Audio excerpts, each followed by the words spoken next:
Hello students, आज हम AEM second के यूनिट नंबर 4 का टॉपिक ले रहे हैं सैम्पलिंग थ्योरी।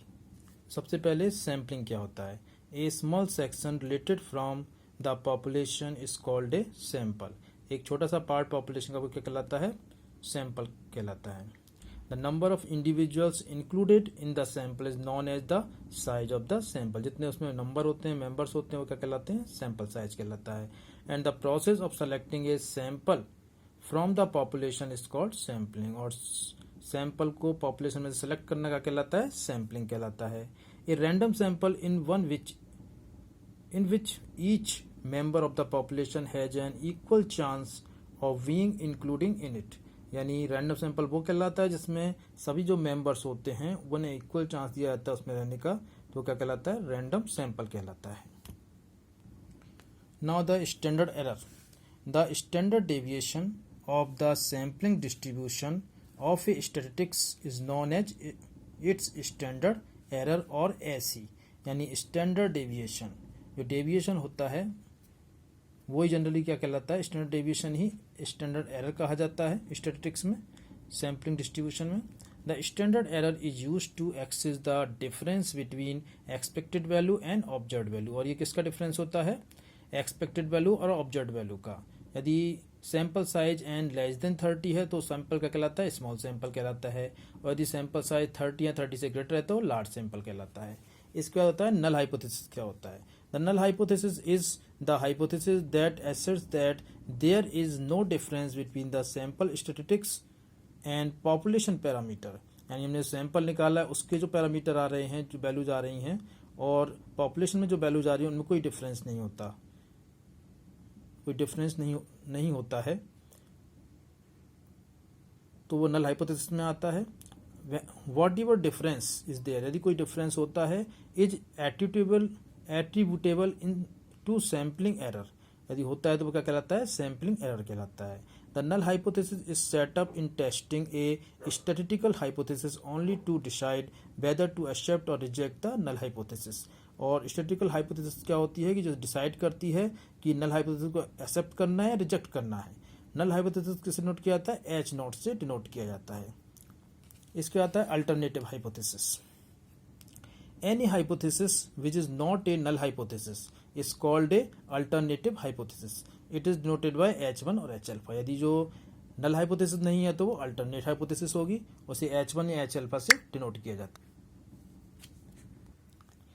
इसके बाद आता है लेवल ऑफ सिग्निफिकेंस। क्या होता है, the probability level below which we reject the hypothesis is called the level of significance. यानी जिस प्रोबेबिलिटी लेवल के नीचे हम उस हाइपोथेसिस को रिजेक्ट कर सकते हैं तो वो क्या कहलाता है, लेवल ऑफ सिग्निफिकेंस कहलाता है। The region in which the sample value following is rejected is called the critical region. और जिस रीजन में जो उस वैल्यू को रिजेक्ट करते हैं वो रीजन क्या कहलाता है, क्रिटिकल रीजन कहलाता है। The 5% and 1% are commonly used level of significance. If the variable falls in the critical area the hypothesis is rejected. यदि इस क्रिटिकल एरिया में पड़ता है वेरिएबल तो क्या कहलाता है, हाइपोथेसिस रिजेक्ट की जाती है। जैसे इसमें एग्जाम्पल बताया 5% इस तरह से होती है, सॉरी 1% लेवल ऑफ सिग्निफिकेंस के अंदर 0.5 0 नेगेटिव और पॉजिटिव साइड में होता है, टोटल 1% बन जाता है। इसमें जेड की वैल्यू -1.96 सिग्मा से जेड इक्वल टू 1.96 सिग्मा होती है। इस तरह से लेवल ऑफ 5% सिग्निफिकेंस देखें तो 2.5% नेगेटिव का इधर है और 2.5% इधर है, तो जेड की वैल्यू -0.674 सिग्मा से प्लस 0.674 सिग्मा होती है। इसके बाद टेस्ट ऑफ सिग्निफिकेंस। क्या होता है, the procedure which enables us to decide whether to accept और reject the hypothesis is called the test of significance. यानी ऐसा प्रोसीजर जिसको हमें बताता है कि इस हाइपोथेसिस को एक्सेप्ट करना है, रिजेक्ट करना है, तो टेस्ट क्या कहलाता है, टेस्ट ऑफ सिग्निफिकेंस कहलाता है। अब कॉन्फिडेंस लिमिट क्या होती है, let's the sampling distribution of statistics is normal with mean mu and standard deviation sigma. यानी जो नॉर्मल डिस्ट्रीब्यूशन होता है सैम्पलिंग डिस्ट्रीब्यूशन में, उसमें जो मीन तो म्यू लिया जाता है, स्टैंडर्ड डेविएशन सिग्मा लिया जाता है। If A sample statistics lies in the interval mu minus 1.96 sigma two mu plus 1.96 sigma, यानी किस इंटरवल में पड़ता है sample statistics, mu minus 1.96 sigma two mu plus 1.96 sigma is called 95% confidence interval. क्या कहलाता है? 95% कॉन्फिडेंस इंटरवल कहलाता है। और similarly mu minus 2.58 sigma two mu plus 2.58 sigma is 99% confidence limit as the area between mu minus 2.58 sigma and mu plus 2.58 sigma is 99%। यानी area इतने से इतने 99% होता है, उसमें 95% होता है। तो अब 5% लेवल ऑफ सिग्निफिकेंस की बात की जाती है तो 95% लेवल ऑफ सिग्निफिकेंस वो इक्वल होते हैं। ऐसे ही 1% लेवल ऑफ सिग्निफिकेंस की बात करें तो 99% लेवल ऑफ सिग्निफिकेंस सेम ही लिए जाते हैं। इसके बाद है कि large sample test of significance क्या होता है। फॉर लार्ज सैंपल एंड यदि उसका साइज है तो उसका स्टैटिस्टिक्स जेड क्या होगा? Z equals to X minus N P upon under root N P Q. यहाँ पर पी है प्रोबेबिलिटी ऑफ सक्सेस, क्यू है प्रोबेबिलिटी ऑफ फेलर, एक्स है वैल्यू ऑफ सक्सेसेस, कितनी नंबर ऑफ वैल्यूज हैं सक्सेसेस की वो एक्स से नोट करेंगे, एक्स वन एक्स है ये। Then we have the following test of significance, जिससे हम ये वाले टेस्ट ऑफ सिग्निफिकेंस डिसाइड करते हैं। If mod Z is less than 1.96, यदि मॉड जेड की वैल्यू 1.96 से लेस है तो difference between the observed and expected value of success is not significant. इस कंडीशन में जो ऑब्जर्व्ड वैल्यू होती है और एक्सपेक्टेड वैल्यू होती है उनमें जो डिफरेंस है वो सिग्निफिकेंट नहीं होता, यानी कोई लेवल ऑफ सिग्निफिकेंट में नहीं आता। यदि मॉड जेड ग्रेटर देन 1.96 है तो difference is significant at 5% level. If mod z greater than 2.58, difference is significant at 1% level. ये कुछ लिमिट्स दी गई हैं कि इतने इतने लेवल ऑफ सिग्निफिकेंस पे जेड की वैल्यू डिसाइड की जाती है। इसको हम एक एग्जांपल से समझ सकते हैं। A coin is tossed 410 times and it turns up head 224 times. Find whether the coins may be regarded as unbiased one.